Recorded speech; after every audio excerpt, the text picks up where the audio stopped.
A las 9:47 de la mañana del 20 septiembre de 1942, el teniente comandante Eddie Sanders se encontraba en la cabina de un caza japonés, en la estación aeronaval de North Island, en San Diego, California, preparándose para volar una aeronave que había cobrado la vida de cientos de pilotos estadounidenses. El avión era un Mitsubishi A6M2 modelo 2110. Número de serie 4593. Había pertenecido al suboficial de vuelo de primera clase Tadayoshi Koga. Koga había fallecido. Se había fracturado el cuello cuando este Zero se estrelló contra un pantano de Aleutian 2 meses y medio antes, pero su avión había sobrevivido casi intacto. Y ahora Sanders estaba a punto de descubrir algo que cambiaría la forma en que todos los pilotos estadounidenses combatían en el Pacífico.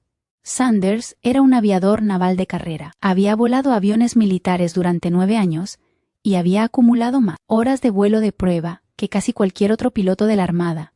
Conocía los aviones, comprendía cómo se movían, cómo respondían, cómo te mataban si cometías un error. El Zero frente a él estaba pintado con los colores de la Armada de los Estados Unidos. Azul grisáceo sobre gris claro, con insignias estadounidenses en las alas y el fuselaje, pero seguía siendo un Zero, el mismo avión que había dominado los cielos del Pacífico desde el 7 de diciembre de 1941, el mismo caza que los pilotos estadounidenses temían más que cualquier otra cosa en la guerra. Sanders había estudiado todos los informes de inteligencia disponibles sobre el Zero, había leído relatos de pilotos que sobrevivieron a encuentros con él.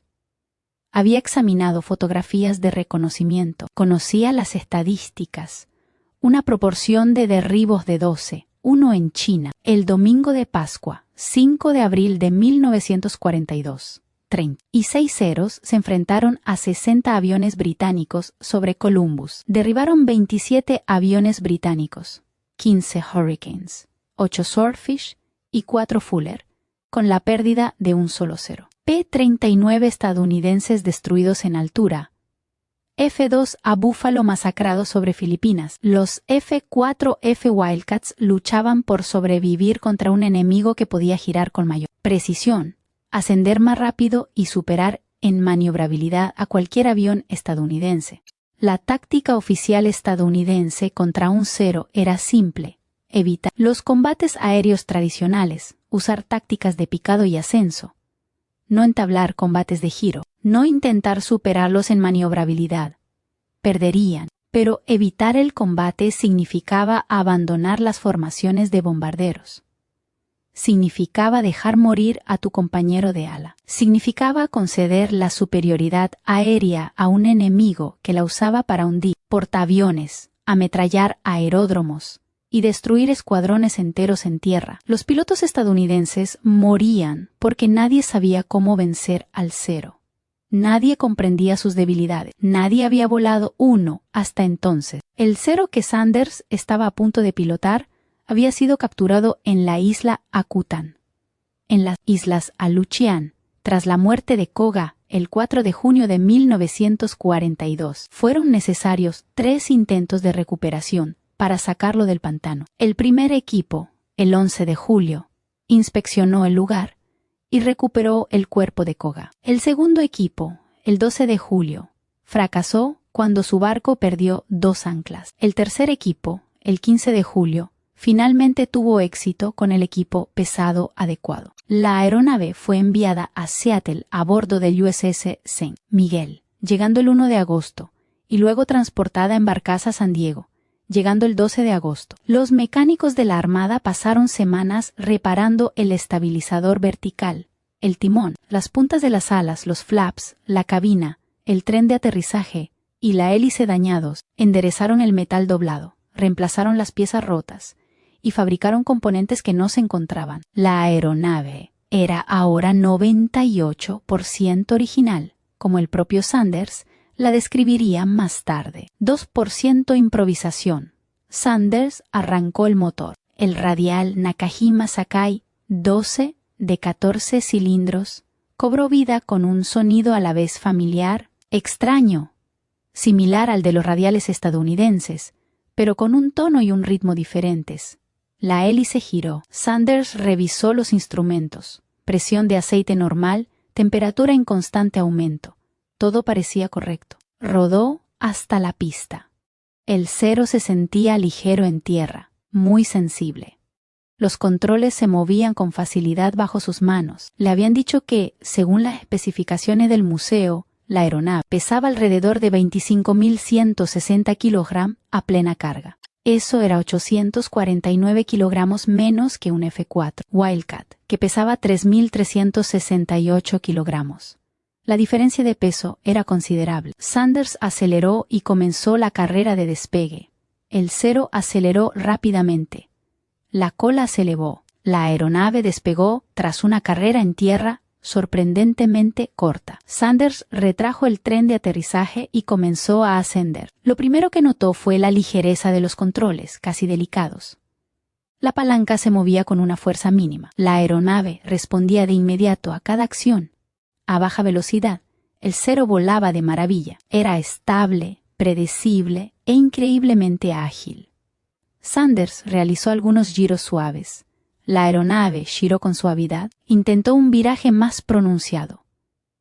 El Zero giró con facilidad. Comprendió de inmediato por qué a los pilotos japoneses les encantaba esta aeronave. A baja velocidad, ningún otro avión del arsenal estadounidense podía igualarlo. Sanders ascendió a 5.000 pies y comenzó a explorar las características de manejo de la aeronave. Intentó realizar entradas en pérdida. El Zero avisó con suficiente antelación antes de la pérdida y luego se recuperó suavemente. Intentó realizar barrenas. La aeronave giró limpiamente y se recuperó rápidamente. Todo en el Zero, a baja velocidad, era indulgente, sensible y con un equilibrio perfecto. Era el tipo de aeronave que hacía que los pilotos mediocres se sintieran invencibles, tanto los expertos como los experimentados. Entonces Sanders aceleró. A 190 nudos, el Zero seguía comportándose bien. Los controles eran ligeros. La aeronave respondía con agilidad. Sanders casi comenzaba a creer los informes de los pilotos, que afirmaban que el Zero podía hacer cualquier cosa. Entonces superó los 200 nudos de velocidad indicada y todo cambió. Sanders intentó inclinar la aeronave hacia la derecha. La palanca se movió. Los alerones se deflectaron, pero la respuesta de la aeronave fue lenta y pesada. Parecía como si el aire se hubiera vuelto repentinamente denso como la melaza. Sanders tuvo que usar ambas manos en la palanca para forzar la inclinación. El Zero respondió, pero no rápidamente, no de inmediato. Había un retardo entre la orden y la acción, una demora que no existía a velocidades más bajas. Sanders intentó un alabeo, a la izquierda. El avión alabeó con mayor facilidad, aún no tan preciso como a baja velocidad, pero mejor que alabeo a la derecha. Había una simetría en los controles. El Zero prefería alabear a la izquierda. Alabear a la derecha requería mucha más fuerza y el heli producía mucha menos respuesta. Sanders aumentó la velocidad 220 nudos, 240 nudos. El problema empeoró. A 250 nudos, alabear el Zero a la derecha era físicamente imposible. Según sus informes posteriores, los alerones se habían bloqueado. La palanca de control requería una fuerza enorme para moverse, y el avión apenas respondía. Sanders sentía que estaba intentando volcar un camión en lugar de un caza. Esta era la debilidad. Esto era lo que los pilotos estadounidenses necesitaban saber. El Zero no podía alabear rápidamente a alta velocidad, especialmente a la derecha. No podía realizar inversiones rápidas por encima de los 200 nudos. Cualquier piloto estadounidense que comprendiera esto podría aprovecharlo. Introdujo al Zero en un combate a alta velocidad. Lo forzó a superar los 200 nudos, luego realizó un giro brusco a la derecha antes de que el piloto del Zero pudiera seguirlo. El Zero no pudo igualar un giro brusco a la derecha a esa velocidad. Sus controles se bloqueaban. El estadounidense podía escapar o invertir la marcha para disparar, mientras el Zero luchaba por responder. Sanders continuó el vuelo de prueba. Intentó otras maniobras. Empujó al Zero en un picado pronunciado para probar la aceleración negativa. El motor falló y se apagó. El carburador era de flotador y no soportaba fuerzas G negativas. El flujo de combustible se interrumpió. El motor se quedó sin combustible y se detuvo hasta que Sanders restableció las fuerzas G positivas. Esa era la segunda debilidad. El Zero no podía seguir a un avión estadounidense en un picado pronunciado. Su motor se apagaba. Cualquier piloto perseguido por un Zero podía bajar el morro, someter al Zero a aceleración negativa y ver cómo su motor se apagaba mientras el carburador a presión del avión estadounidense seguía funcionando con normalidad. Sanders también observó la falta de blindaje del Zero. No tenía placa de acero detrás del piloto ni cristales antibalas. Los tanques de combustible no tenían capacidad de autosellado. Unos pocos impactos de ametralladoras, calibre .50, convertirían al Zero en un horno. Los japoneses habían sacrificado la protección en aras del rendimiento. El avión era rápido y ágil, porque era ligero y carecía de blindaje. Pero eso significaba que los pilotos de Zero morían fácilmente al ser alcanzados. Sanders aterrizó tras 25 minutos. Salió de la cabina e inmediatamente redactó su informe preliminar. Sus manos aún temblaban ligeramente por la adrenalina. Acababa de volar el avión enemigo más peligroso del Pacífico y había descubierto sus fallos fatales. Su informe indicaba claramente que los alerones se bloqueaban a velocidades superiores a 200 nudos. Las maniobras de alabeo a esas velocidades eran lentas y requerían mucha fuerza en la palanca de control. El avión se inclinaba hacia la izquierda con mucha más facilidad que hacia la derecha. Además, su motor se apagaba con la desaceleración debido a su carburador de flotador. Sanders escribió la solución para los pilotos estadounidenses que se veían superados en maniobras e incapaces de escapar de un Zero que los perseguía. Inicie un picado vertical con aceleración negativa, si es posible, para aumentar la distancia mientras el motor del Zero se detiene por la aceleración. A unos 200 nudos, vire bruscamente a la derecha antes de que el piloto del Zero pueda apuntar. Estas 3 frases salvarían cientos de vidas estadounidenses. Sanders realizó 23 vuelos de prueba más durante los siguientes 25 días, del 20 de septiembre al 15 de octubre de 1942. Cada vuelo confirmó lo que había descubierto en su primera salida. El Zero era un caza excepcional a baja velocidad, pero tenía serias limitaciones a alta velocidad. Las tácticas estadounidenses debían cambiar. Dejen de intentar girar con el Zero. Utilicen la velocidad. Utilicen maniobras a alta velocidad. Utilicen toneles bruscos a la derecha por encima de los 200 nudos. Utilicen maniobras de giro con G negativas para apagar el motor del Zero. Las recomendaciones tácticas se transmitieron por radio a las unidades de la Flota del Pacífico inmediatamente. Después del primer vuelo de Sanders a finales de septiembre de 1942, los pilotos en zonas de combate recibieron las instrucciones en cuestión de días. Algunos se mostraron escépticos. El Zero había dominado durante tanto tiempo que muchos pilotos no podían creer que tuviera puntos débiles explotables. Otros, desesperados por cualquier ventaja, implementaron las tácticas de inmediato. El teniente primero de la Infantería de Marina, Kenneth Walsh, fue uno de los primeros pilotos en usar los descubrimientos de Sanders en combate. Walsh volaba un F-4.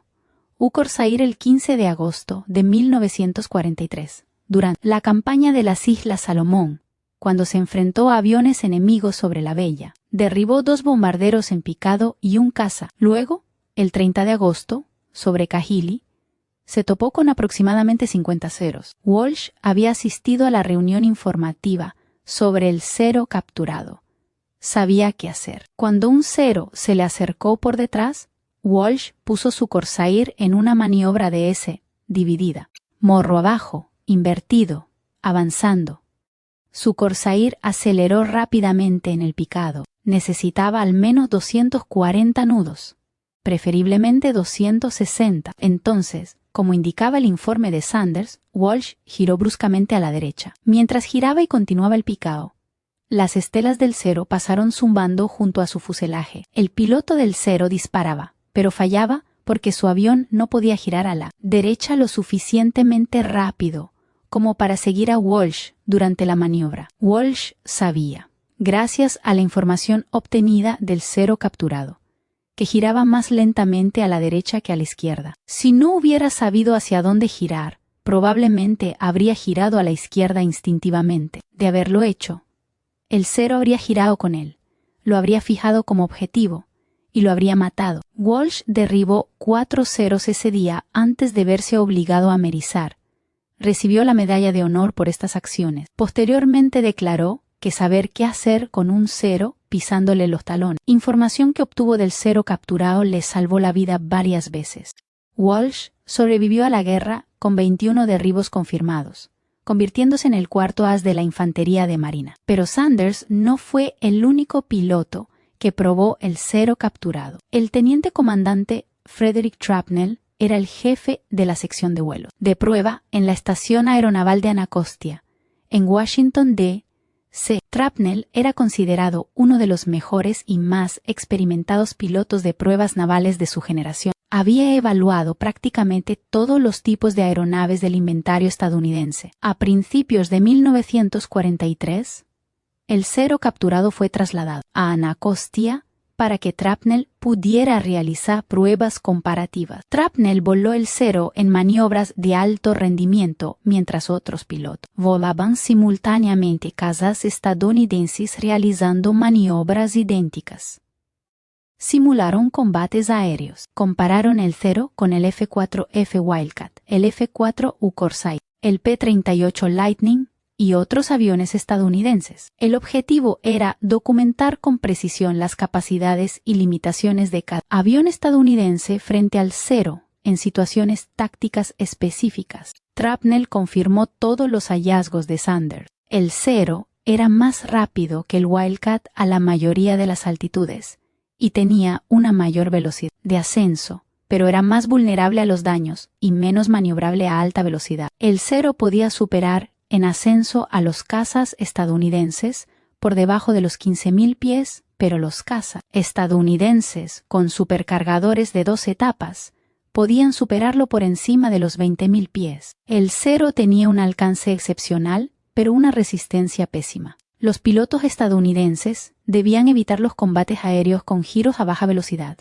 y en su lugar emplear ataques rápidos, a alta velocidad, basadas en picado y tácticas de energía que aprovecharan la rigidez de los controles del cero a alta velocidad. El informe de Trapnell incluía recomendaciones específicas para diferentes tipos de aeronaves. Los pilotos del F-4F Wildcat nunca debían intentar girar con un cero por debajo de los 250 nudos. En su lugar, debían realizar ataques en picado desde gran altitud, disparar una ráfaga rápida y luego alejarse en picado aprovechando la superior velocidad de picado del Wildcat. El cero no podía completar un picado a alta velocidad sin que sus controles se bloquearan. Pilotos del F-4F Corsair debían aprovechar la superior velocidad y el rendimiento a gran altitud de su aeronave. Manténganse rápidos, manténganse altos, empleen tácticas de ataque y descenso. No reduzcan la velocidad, no entren en combates con giros. Los pilotos del P-38 debían adoptar el mismo enfoque. La velocidad y la altitud eran las ventajas del P-38. Úsenlas. Nunca permitan que un cero los obligue a un combate de maniobras a baja velocidad. La inteligencia táctica se difundió por todo el teatro del Pacífico a finales 1942 y principios de 1943. Los escuadrones de caza incorporaron los hallazgos a su entrenamiento. Los nuevos pilotos aprendieron las debilidades del cero, antes incluso de entrar en combate. El impacto fue inmediato y cuantificable.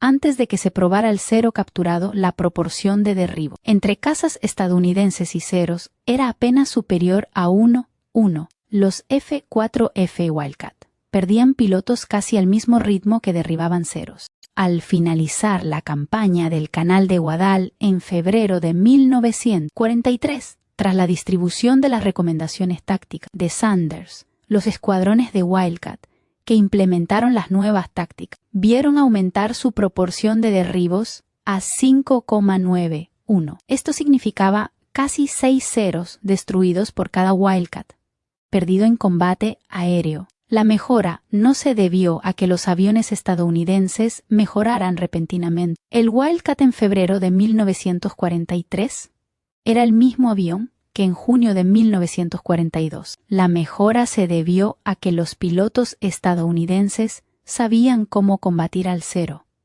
comprendían sus debilidades, sabían cómo evitar los combates aéreos cerrados, sabían aprovechar la velocidad y la altitud, sabían realizar giros bruscos a la derecha, por encima de los 200 nudos, sabían usar maniobras con fuerzas G negativas para inutilizar el motor del cero. Los pilotos japoneses comenzaron a notar el cambio en las tácticas estadounidenses a finales de 1942. Los informes de vuelo de las unidades de la Armada Imperial japonesa mencionaban que los cazas estadounidenses ya no intentaban girar con los cero. Los pilotos estadounidenses empleaban tácticas de ataque y fuga, ataques en picado y pasadas a alta velocidad. Los cero, que antes habían logrado obligar a los estadounidenses a realizar combates de giro, ahora eran incapaces de acercarse a los aviones enemigos, que simplemente se alejaban en picado a gran velocidad. El suboficial de primera clase, Saburo Sakai,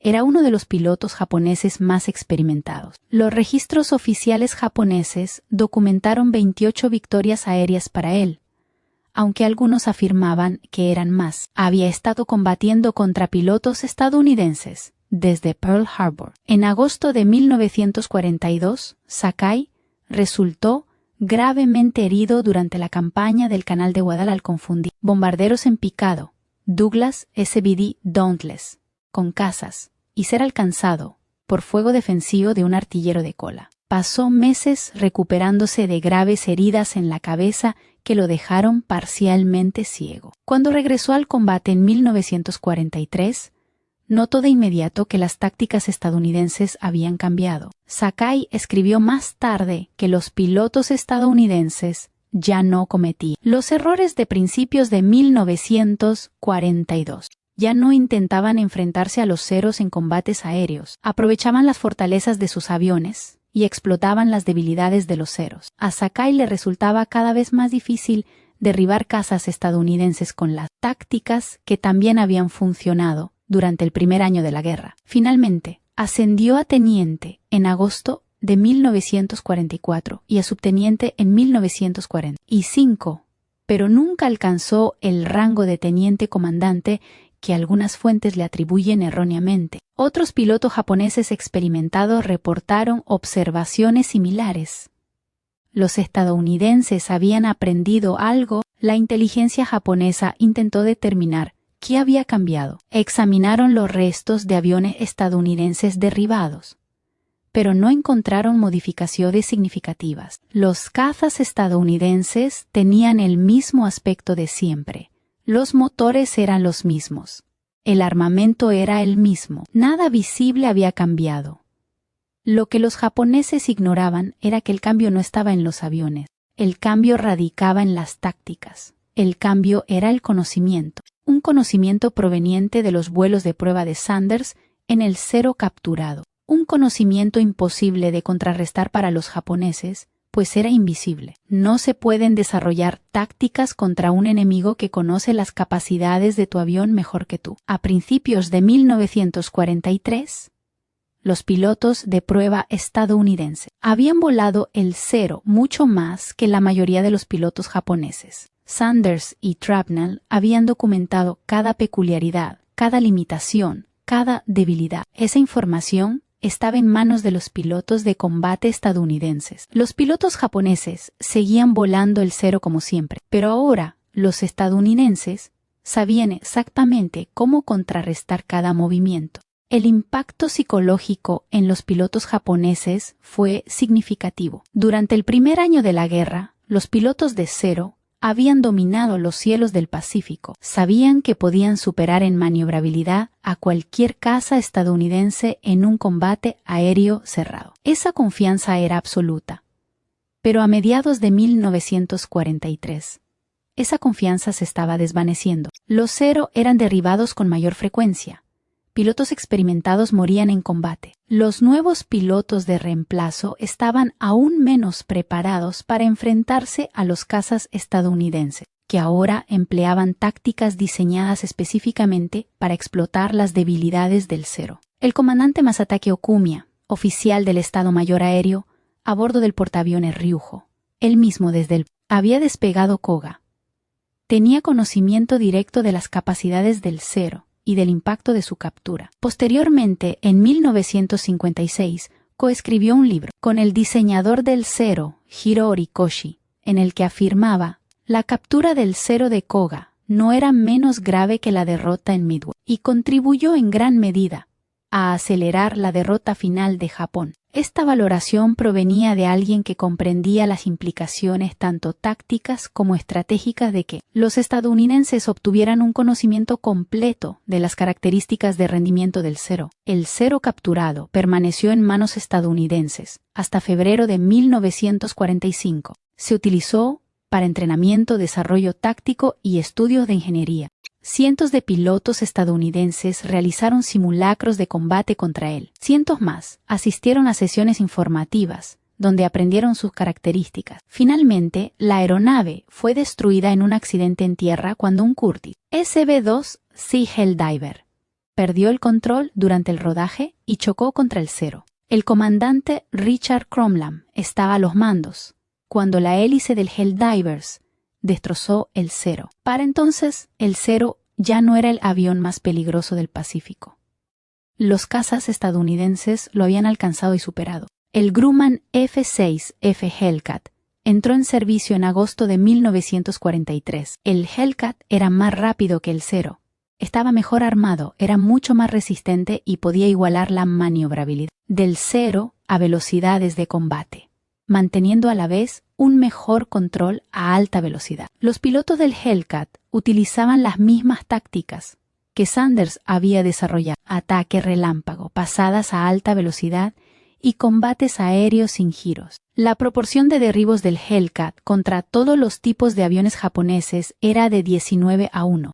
El BA F-4U Corsair también se benefició del trabajo de Sanders. Los pilotos del Corsair sabían, gracias a su entrenamiento, exactamente cómo se comportaría el Zero a diferentes velocidades y altitudes. Sabían cuándo se endurecerían los controles del Zero, cuándo girar a la derecha y cuándo usar la fuerza G negativa. La proporción de derribos del Corsair era de 11-1. Incluso el veterano F-4F Wildcat continuó mejorando su rendimiento. Al final de la guerra, la proporción oficial de derribos del Wildcat había ascendido a 6,9-1, según los registros del Comando de Historia y Patrimonio Naval.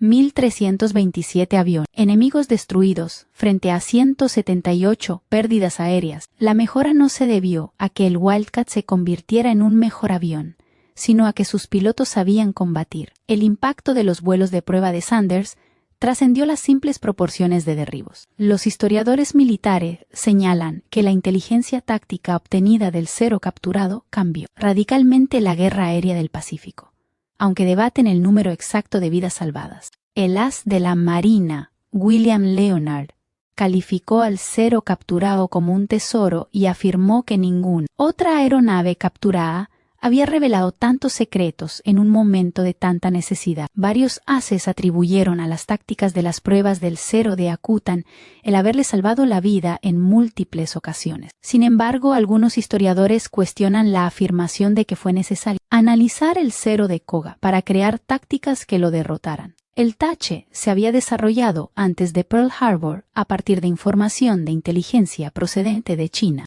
9 Zero fueron recuperados de Pearl Harbor en diciembre de 1941 y estudiados. El propio Trapnell declaró el 6 de octubre de 1942 que la impresión general del avión coincidía exactamente con la información original de inteligencia, incluyendo su rendimiento, lo que sugiere que ya se sabía mucho. Sin embargo, la importancia de tener un Zero en condiciones de vuelo es innegable. Proporcionó confirmación de la información de inteligencia, datos precisos sobre su rendimiento, lo que es más importante, experiencia práctica, que podía transmitirse a los pilotos de combate. Las pruebas proporcionaron las velocidades exactas a las que se producía el endurecimiento de los controles, las tasas de alabeo, precisas a diferentes velocidades y recomendaciones tácticas específicas que los pilotos podían implementar de inmediato. Sanders nunca recibió reconocimiento público por sus vuelos de prueba durante la guerra. Su nombre no apareció en los comunicados de prensa.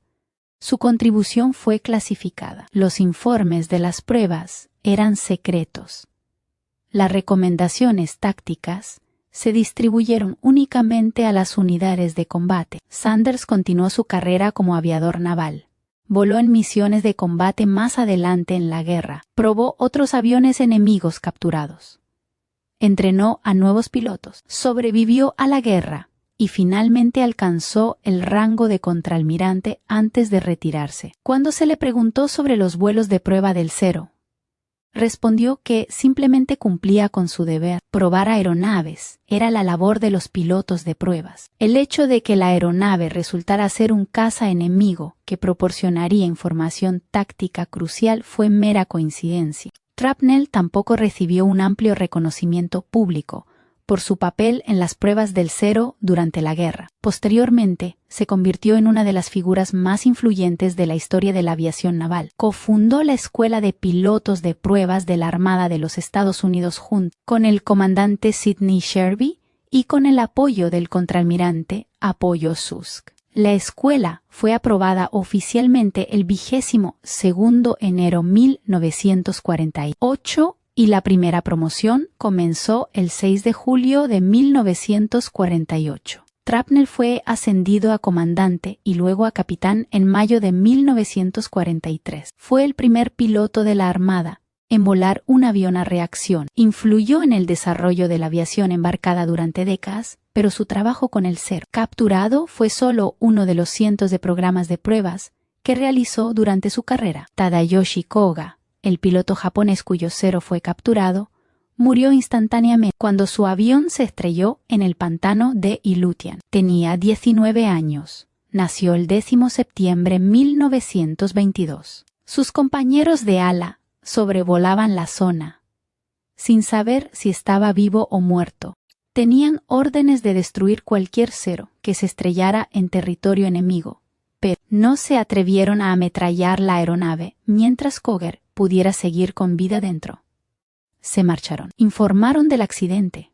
Ignoraban que esa decisión daría a los estadounidenses la ventaja de inteligencia, que ayudó a cambiar el curso de la guerra aérea del Pacífico. Koch fue enterrado inicialmente en una fosa poco profunda, el 11 de julio de 1942, y luego se le dio un segundo entierro con una ceremonia cristiana el 12 de julio. Fue exhumado en 1947 por el Servicio de Registro de Tumbas estadounidense y vuelto a enterrar en la isla de Adak con una lápida que decía «Aviador japonés desconocido». Sus restos probablemente se encontraban entre los 223 restos japoneses no identificados que fueron incinerados en 1953 y enterrados en el Cementerio Nacional Chidori-Gafuchi de Tokio. Su familia nunca supo durante la guerra que su avión había sido capturado y pilotado por pilotos estadounidenses. El ejército japonés nunca reconoció oficialmente la pérdida del Zero hasta después de la guerra. El Aututan Zero, como se le conoció, representó uno de los mayores logros de inteligencia de la Segunda Guerra Mundial. No era un arma secreta, no era una máquina de cifrado, no era un plan estratégico.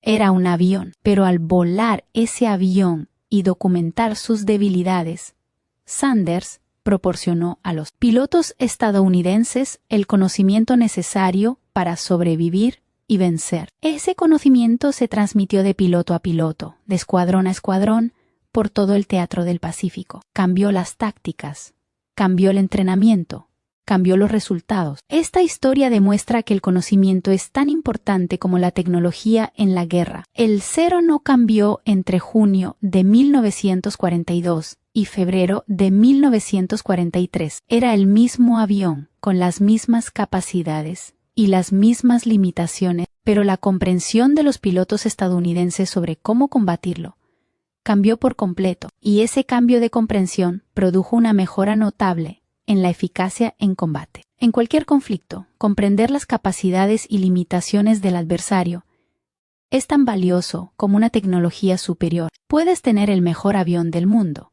pero si lo usas incorrectamente contra un oponente que conoce sus debilidades, perderás. Por el contrario, puedes tener un avión inferior y aún así ganar si comprendes exactamente cómo explotar las limitaciones de tu oponente, evitando el combate en áreas donde tiene ventaja. Los vuelos de prueba de Sanders en septiembre de 1942 proporcionaron a los pilotos estadounidenses ese conocimiento. Aprendieron que la excepcional maniobrabilidad a baja velocidad del Cero se conseguía a costa de una mayor rigidez en los controles a alta velocidad. Aprendieron que el largo alcance del Cero se conseguía a costa de una mayor vulnerabilidad a los daños. Aprendieron que la ligereza del Cero se conseguía a costa de la resistencia estructural y la protección del piloto. Toda ventaja tiene su contrapartida. Toda decisión de diseño implica concesiones. Sanders documentó esas concesiones en detalle y los pilotos de combate estadounidenses utilizan esa información para sobrevivir y derribar al enemigo. Hoy en día, pequeños fragmentos de la K-10 se conservan en museos. Un fragmento se encuentra en el Museo del Patrimonio de la Aviación de Alaska, en Anchorage. Otros fragmentos están en el Museo Nacional del Aire y el Espacio del Instituto Smithsoniano. La mayor parte del avión quedó destruida cuando la hélice del Hell Divers lo destrozó en febrero de 1945, pero el impacto de ese avión perdura en la historia de la aviación naval, en las doctrinas tácticas que aún hoy se enseñan a los pilotos de combate. Combate con inteligencia, conoce a tu enemigo, explota sus debilidades, evita sus fortalezas. Aprovecha tus ventajas. Sanders lo entendió. Voló el 0-24 veces. Lo documentó todo. Redactó los informes que salvaron vidas y luego volvió al trabajo, probando el siguiente avión programado. Así es como se produce la innovación en la guerra, mediante grandes estrategias ni decisiones políticas, sino a través de pilotos de prueba que vuelan avión. Enemigos documentan lo que aprenden y se aseguran de que esa información llegue a quienes la necesitan. Sanders no cambió el diseño de los cazas estadounidenses, cambió la forma en que combatían los pilotos estadounidenses. Y eso marcó la diferencia.